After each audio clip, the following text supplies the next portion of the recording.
À midi, je mangeais avec un jeune diplômé, enfin jeune, c'était une reconversion. Des années à apprendre les plantes, les animaux, la sécurité pour obtenir son diplôme. Et il a été heureux 10 minutes. Puis le froid lui est tombé sur les épaules.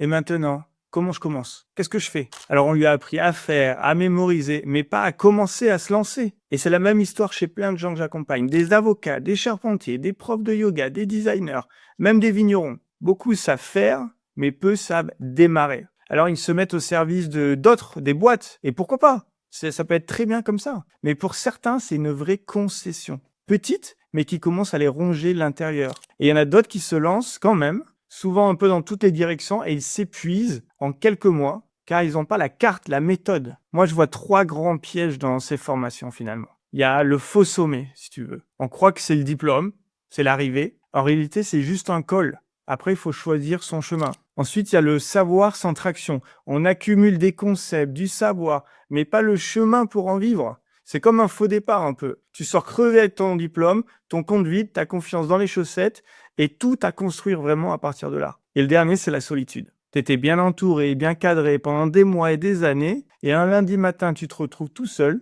en chaussettes encore, face à ton ordi, pour essayer de vivre de ton activité, et là, il n'y a plus personne. On te vend un diplôme comme un sommet, alors que c'est simplement un premier col. Alors, si tu as envie d'avoir la carte pour le reste du chemin, envoie-moi boussole en DM et on en parle. Ciao.